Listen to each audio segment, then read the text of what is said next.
we are so back again with another book that I really want to talk to you in depth. So I've been refraining from creating a short form reel or a short regarding this book because I wanted to talk in length about what I feel about this book. From the title, you already know.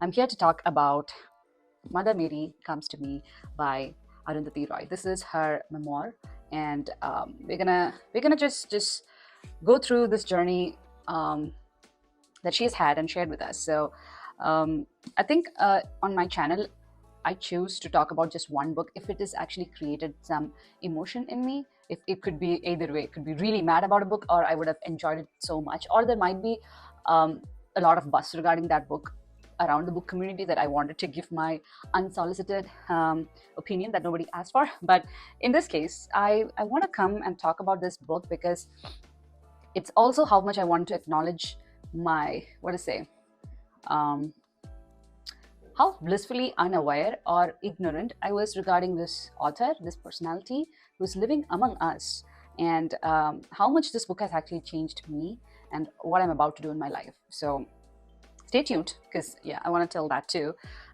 So I have my book, I have my notes, which is a lot, and let's talk through this right now. First, I want to give a disclaimer. This is not going to be me rating this work of literature. This is not going to be me, I don't know, judging the person or anyone inside the book. I'm solely going to talk through the perspective of a reader who has read the account of life of Arundhati Roy. So any kind of name dropping that's happening, any kind of mentioning of an event or a political party is all based on the perspective that I've gained after reading this book, and mostly relying on the perspective of the author. So it's not against anything or anyone. I don't know how to frame this as a proper disclaimer, because I don't want people getting really, I don't know, ruffled up by what I'm going to say about what's written in this book. All right, how do I start? So I think it's only fair for me to dissect this book in certain categories and then talk about it, because it's really, really vast. So I have my notes here, and I wanted to start with a little bit about what my experience is with the author, which is very, very less. It's honestly shameful about how less I've actually known about Arundhati Roy. To be honest, I have learned the whole part about 1997, India won the Booker Prize for God of Small Things by Arundhati Roy in most of my GK lessons growing up. But I think it was little outside how age appropriate it was for me to pick it up back in school when I was so much into reading. And later, when I picked up reading the second time around, I never got to it because it never fell in the genre of books that I was interested at the time. But now I feel like, what have I been doing not reading that book? So there's no excuse for me then to pick up God of Small Things as soon as possible and read it, because if this lady wrote that book and everyone in this book actually influenced some of her characters, I really, really want to read it. So I've never actually read any work by Arundhati Roy. My first book that I'm reading from her is actually her memoir, which I think is quite novel in a way that you now know the person really, really well. And now I'm not just interested in her book of winner. I'm interested in the Ministry of Utmost Happiness. I'm interested in all of her essays, and any other piece of nonfiction that she has written. I'm really intrigued to pick that up. So I think she opened the door to nonfiction to me this most extravagant way that I'm glad that this is the first book that I read from her. Now, to talk about the author in itself, from what I know from this book and countless other interviews that I watched after this, and can you hear the apartment building noise? I really hope you're not hearing that. Okay. Now, about the author, this lady did not have a normal life compared to what I consider as normal life in today's day and age. But back when she was born, and when India's politics and way of life, and how caste or religion was playing an important role in a normal person's life, was way drastically higher than it is today. So starting from the late 80s up until 2000, when we had so much going on. Even now there is so much going on in terms of the partition and its repercussions, and all the civil wars and all the attacks on parliament and on people, and the rise of a party, and rise of a new PM, and all of that. I did not know that Arundhati Roy was such a prominent figure or an active participant in all of these historical events.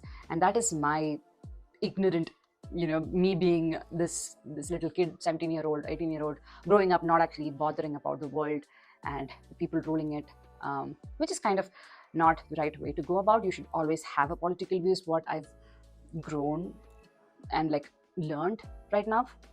So I'll get to what I mean in a bit. But so the author is not just the person who wrote God of Small Things. She is so much more than that. That's what you get to learn from her memoir. Now, she was to talk a little bit about from her story and also about her is that she was born and brought up in Ooty and at least a little bit of time, and then she moved across states to her mom's hometown, which is in Kottayam, Kerala. And from there, for her studies, she's moved to Delhi, and then she's been around the world studying. She's been in Italy. She's been around the world for her book signings and stuff, and she's back in Delhi later. She's been editor of a museum. She's been the editor to magazines. She's been writing scripts for Channel 4 and Doordarshan. She acted in a movie. She directed, she wrote the script for Annie. There's so much new things that I found about Arundhati Roy, who I thought was just the author of the book. About the author herself, I see her as this normal woman who's not particularly brave in any other way than any other woman you would see. She just chose to show her bravery to the world, and it's the choices at the end of the day. And it's not that she got the secret formula for being the person she is today. That's what at least she is portraying in the book. She just openly, bared all the truth of her childhood, her upbringing, the people in her life, and how all of them made her who she is today. So as the author herself, she just showing us you don't have to be extraordinary to lead the life that she got to lead, and also don't have to be that brave or that special to just make a difference, right? So that's what I have to say about the author. And next up, the narrative voice. Maybe it's because it's the first time that I'm reading a memoir. It's really interesting to have a narrative voice that grows throughout the book. So you start off from the perspective of the author when she was 5 years old, and then she grows up to become an adolescent, then an adult who goes to college, then she falls in love. You see her getting married and getting divorced. So the narrative voice changes throughout the book. And I don't know if it's Arundhati Roy's way of writing. This is the only memoir I've read, so definitely cannot compare. I don't have a scale to do that. But she does give us a wide range of voices, and it does capture attention in a way. You actually feel you're growing with her as you read them, and how her perspective changes. So, and plus the voice does sound very unapologetic. So as in, this is a life I had, and I was unapologetic throughout my life, and not gonna start saying sorry when I'm writing about it. So she was really going at it when she's talking about certain incidents in her life, and I'm pretty sure it's going to spark up a lot of debate and problems for her. Not something new, but her voice is pretty straightforward, blunt, and not sorry for saying out the truth that she has actually seen in her life.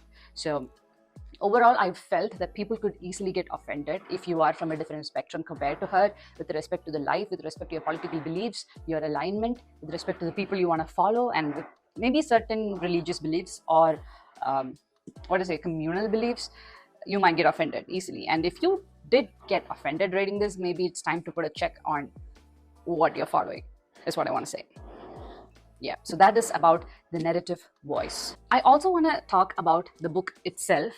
Now you can see this is a hardback, which is the only way that's come out right now, and it is in bright red. You can see Arundhati when she actually won the Booker, I think a little later or before, and in the back you can see her current picture, which is quite telling. And you also see this moth in the front of the book, and it's pretty fitting. If you have actually read the book, you would know what it means. I'm not going to spoil that. And on the front page, you see a picture. I'll put that picture up of Arundhati, her brother, and her mother. That's also the same picture in the back, but way more faded out. It's a little bit haunting how that picture looks. So you have very few pictures of Arundhati along with her mom and basic family. So this picture alludes to a lot about her childhood, about her relationship with her mom. So that's pretty intelligent to have that here. Appreciation to the actual book in itself. And there's a quote on the back of the book which says, in these pages, my mother, my gangster shall live. She was my shelter and my storm. So the elephant in the room, of course, is her mother. So we will talk about that. We will talk about that in a second. Now, about the story of the book or how it reads. This reads so much like a fiction book because her life, you cannot just expect a person to have a life like this because it's so dramatic, so extreme, and she has had this such eventful life, so that when you read it, it doesn't feel like a memoir. It's not 1% boring at any of the parts. So the story in itself starts from Arundhati's childhood when she is having her first memory, kind of a thing. And in each section of the book, it goes back and ties to an incident with her mother, who is an active presence in this book. And like a thought in the back of your head throughout your life, like how Arundhati had you keep going back to this character, maybe, who was her mother. Now, if you're from Kerala, Kottayam, you know Pallikudam school, you know the history behind the lady who built it, and you know way much more than that is intended in this book through news and everything else. So for others, this lady in herself was quite an influencing figure. She was so Mary was the plaintiff who actually got the law for the Christian younger daughters daughters from the Christian community to have right and property of their parents, and that dispute was put forward by her mom and won against, and she was the person who literally changed the law in this stuff. So if you are a feminist, even in the slightest, you would have read about Mary, about Pallikudam, about her legal battles and everything, but you never actually read about her as a mother. Then you might be in for a surprise. But would you say that being a strong feminist and having such huge ambitions made her lesser a mother? I don't know. I feel like she was never ready to be a mother to start with. She resented men so much that she was forced to show it on her son, the only man who was in her life at that point. So there are so many layers to that character alone. When I say character, it's a real person. I'm talking about her mom, maybe. So I personally understand how conflicting this character would be, and how much of an imposing personality she would be if she were your mom. And if you turned out to be as Arundhati Roy, I think she took all the good things her mom was doing to the society into herself, because she idolized her mom so much. At the same time, she was continuously affected by the way she treated her, as in like how Mary treated Arundhati, and decided she would never repeat those mistakes, which actually hindered her, living a full life with marriage and with motherhood and everything.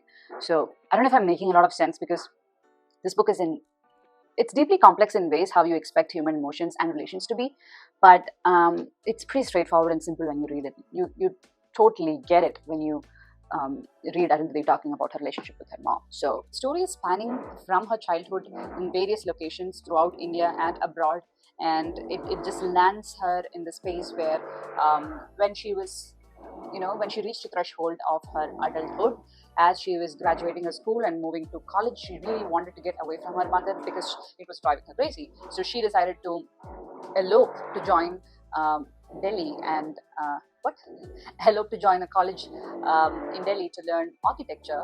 And there there's a scene where she explains when she first saw the college, she just wanted to kiss the ground because how liberating it felt for her. So I think she just had the bare minimum money to get on the train and land in Delhi station, and everything else was taken care by her tuition fee, from a scholarship or something. and that's when she first felt like she was living a life. So during this period, she met a lot of people who later would stay in her life and grow to become her best friends, her best, just best people for her. So there was this first boyfriend who she had actually met when she was in high school. Later, found out he was a student in the Delhi College of Architecture, and then she goes about meeting him and ending up as his girlfriend. And there, they together decide to create a short film kind of a movie, which is shot in this old video camera. And if you Google it, you will still find it. It is Annie and there was a weird name. The name of the movie, I'll put it down below. But that movie went about to win awards, and it was just crazy about how it went about and got all the fame for her. But introduced her to the world of scriptwriting. Funnily enough, and interesting fact that Shah Rukh Khan actually played a quick 17-second short. There is a role that he played in that movie, whose scriptwriter is Arundhati Roy. How weird! I was so weirded out. It is not in the book. It's not mentioned in the book, but I went ahead and just started googling stuff about videos and everything as I was reading about her books, her essays, and her movies. So when I googled Annie, it gave me a clip, and there was Shah Rukh Khan in it, who is what, I don't know, 17, 16 at the time, and he looked so innocent and everything. But yeah, just a fun fact. And she was quite an influential and quite connected person, if you may. She made sure that she knew the people of her time who were prominent in the field that she was interested in. So that's one thing that I felt about her. And I'm not telling her she was above the struggles of women back then. She faced everything. She faced people trying to abuse her sexually, physically, mentally.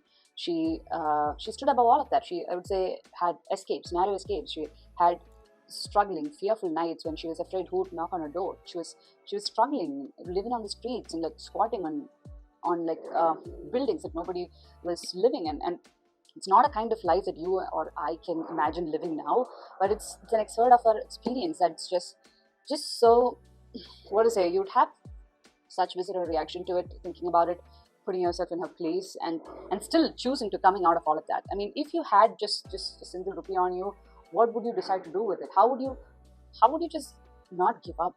I mean, I'd say that she was not brave than any other woman, but I think she chose to be brave than to give up in many places in her life. So later, when she got out of it, how she found the love of her life with Deep, and goes about making movies with him and creating scripts for shows in Doordarshan and Channel 4, who actually was her boss's husband to begin with, and how liberal few marriage rules were back then is astonishing, because the way how people act right now to open relationships and stuff.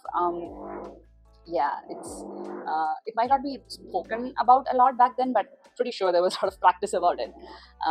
But yeah, how she met Pradeep and how unnatural that love and relationship was, but how she naturally became a mom to his kids throughout her life, when she said and believed she did not want to be a mother because of how cruel motherhood was to her and her mom. So, and then we reach the space where she wins the Booker Prize for God of Small Things, and she talks about how she discovered she wanted to be a writer through the letters she wrote, and honestly, she made it sound quite easy or natural to be this author. And there's this line where she said she typed up the whole first draft and without a doubt typed God of Small Things as the title without even a second thought. She just came up with it. So for me, when I think about writing an article for Substack, or like basically any piece of literature, if I try to write, I overthink a lot about how it should be titled, how it should be paragraphed, and how the readers are going to pursue if I name it a certain way. And I think right now we analyze it too much. But when she said she just came up with that title and the story just flowed, it kind of made me feel like authors would be like that. If you're meant to be an author, it's going to come that easy to you, which is going to sound so inappropriate. And if and Arundhati Roy herself would dispute against it, because it took years for her to write one novel, another 10 years to come up with The Ministry of Utmost Happiness. So it's not a natural or easy, I get it, but the way this lady writes is on a different scale. Now, it also goes about taking us through her life after her Booker Prize winning novel. It takes her to how she started writing essays in newspapers, and how she started voicing out for communities who are doing protests against the dam building, and how she turned out to be a social activist because people just knew that she is influential enough because she's having an international voice at this point, and wanted to make use of it. And she decided to lend that voice to anyone who she deemed is worthy. And in most cases, these people who she decided to support were against the system, and they were striving and fighting for their lives. So she became this rebel that everybody considered should be judged based on her past, her mother, her relationship, her education, and everything. So that made her life a little bit difficult. So I just want to tell you that this book, the way she wrote stories and people, knowing it's real life, gave me the confidence to inspire fictional characters out of real people, to give them life. And it actually surprisingly influenced me to start writing. And that is something that I'm going to actively pursue continuing forward, to start writing, even if it's just a character that I saw, start simply describing the character, or an event, or even a short story or an essay about an incident, something I saw on the news. I don't know. It just started to make me write more, is what I want to say. And I also want to finish off the video by reading out a few lines from this book, which is just mind-blowing. All right, this is trying to convince you to read this by reading a few lines from the book. So I have a lot actually underlined. Let me just try to choose the ones that I want to highlight. So this is a place where she's actually talking about how her mom was unfair, and especially unfair to her son, and how she would just beat him up or like call obscenities to a small child, you should know. So she says, because he was the only man she could reach, the only man she could punish for the sins of the world, the way she was with him had queered and complicated my view of feminism forever, filled it with caveats. So it says that she was scared about being a feminist because she didn't want to be hating on men. She didn't want to be, focusing all of her hatred against the men in the world to one person, because that one man was unfair to a woman. But that's not what feminism is. So she had this conflicting thoughts and relationship with being a feminist because of the way her mother decides to go about with it, because she decided to take it on her son, and how much it affected Arundhati as she was growing up. There was also this one part where she talks about how she would beat up her mother would beat up her brother because of low scores in report cards, but then congratulate Arundhati because she always had great scores. But she felt like whenever she gets an applause or something good going in the future, she feels like someone else is being punished for not reaching her level. So she would never be able to be happy when someone applaud for her, because always in the back of her head she remembers how her mom beat up her brother whenever she got good scores. So we could all relate to that. Now this is one part where she says, I don't mean English, Hindi or Malayalam. I mean a writer's language. Language that I used, not language that used me. A language in which I could describe my multilingual world to myself. I knew even then that the language was outside me, not inside me. So I don't know if I would be able to explain this, but I totally get what she means by the language she decided to write. Now, she's not talking about the language in itself as Hindi, English or Malayalam. She's talking about the words that she chose to stitch together to explain an incident or a person or an emotion. The sentence that she would choose to talk about, that defines a writer so much. I can tell you this because I recently started reading a lot of Indian writing. So the reason why I would not like or will not be able to appreciate certain Indian writing is because of the way they choose to string words together to explain something. Would be too much on the nose, too much. Sometimes it feels like it was a simple sentence and you just throw thesaurus on it to make it prettier or complex. That's not what it actually means. So, but there are few authors whose Indian writing is just mind-blowing, like Chitra Banerjee. I love the way how she would rewrite all these epics, and she has a language within the language that she's trying to write, right? So that language of writer is so important for you to find it and then work on top of it, because otherwise it's just going to fall flat and nobody's going to know why, because it might sound quite peripheral and shallow, even though you're trying to write about some deep shit, you know. All right, this is one part. Trying to find lines. Oh, there's this one portion where she meets Poolan Devi and how she writes a critique about her, about a movie that came based out of her. Then the whole world, like at least India, all of India was praising the movie and how it is like empowering for Poolan Devi. You know, the whole time she felt as this is something that was not taken consent upon, and she did not want to relive her traumatic experience through the movie. So this is what she wrote as a review of the movie. Bandit Queen, the film, seriously jeopardizes Poolan Devi's life. It passes judgment that ought to be passed in courts of law, not in cinema halls. The threads that connect truth to half-truth to lies could very quickly tighten into a noose around Poolan Devi's neck, or put a bullet through her head, or a knife in her back. While we, the audience, peep saucer-eyed out of our little lives, not remotely aware of the fact that superficial sympathy, our ignorance of the fact, and our intellectual sloth could grease her way into the gallows. Makes me sick. Oh my god, I get goosebumps. Solid goosebumps, guys. There is, okay, I'll stop by calling out one more part where she has written.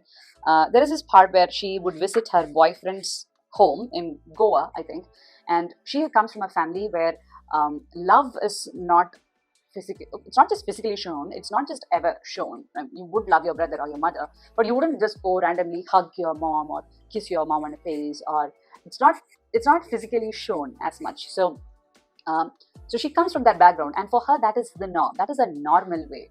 Even if it is a good or a bad relationship, that's a normal way to behave in a relationship. And when she reaches this boyfriend's home, she finds that household to be so much touchy with love, as in like they would just, you know, randomly kiss goodbye or like hug welcome and be so vocal about the way the other person feel and say sorry, and all of that just didn't sit right with her, right? So she writes, I was disconcerted by the conventional, loving families by their version of normality. They seemed to belong to a kind of alternative reality sealed off from mine. I didn't envy them. I didn't long to be a part of them. It's not that she was like, you know, grossed out by it, or it's just that you do not trust that anymore, kind of a feeling. And I think that can be really, really true if you are from different upbringing. Basically, of course, you're all different individuals, but different families, different upbringing, different cultures, different region and country, and that can all affect the way how you look at a relationship and how people behave in it. So this is my few point. This is my like very humble way of explaining what this book made me feel. I don't know if it was helpful or not. Honestly, I think it was not that helpful because I am rambling about it, and this is with no rhyme or reason. There is no structure to this video. I know, guys, I don't know how to review or talk about a memoir, but this book deserves more than just a book review on a memoir. This is about the person, and I would urge all of you out there to go pick this book up and read this and form your own opinion about the lady and everyone else that she's spoken about, and everything else that she has hinted that has happened, and then decide to not sit still regarding it, because this lady wouldn't want you to sit still. She would want you to talk out, speak up regarding everything that affected you. So that I think I'm just doing that. I'm not recommending you to read this book. I'm just speaking up based on what she made me feel. So recommending to read Arundhati Roy book is an understatement. I think she sells herself. So I'm happy to be living in a world where this personality still lives, and there's still a sliver opportunity for me to meet her and actually talk to her. I don't know when that will happen. I don't know if she will come to the Lit Fest happening in Kerala next year beginning. If yes, I'm definitely there to meet her. So Mother Mary comes to me by Arundhati Roy. There's so much that I have not spoken about it even as I'm concluding the video. It's there in my back of my head, but I think I'll keep talking about this book in the other videos that are coming up, like the end of the year videos and my favorite book videos. It will come up, so I'll talk more about it then. But I really want you guys to also comment down if you have already read this book, or if you have read God of Small Things, on my comment section, and tell me what you feel and where you are with this author and the journey she's taking all of us, so that we can all chat about it. And that was my first nonfiction, and I am so glad it was this one. All right, now I do have a lot of other videos planned, and I don't know if I'll be able to finish the end of my year TBR before the end of the year, because I had a very, very busy November. But I have reading logs planned to show you any writing or reading that I'm doing. So stay tuned for that. All right. Until I see you all on next video very, very soon. Bye-bye. And and and and please don't comment how much you like my long hair, because there is nothing I can do about it right now. So and I'm loving short hair. So no comments about that, please. Be nice.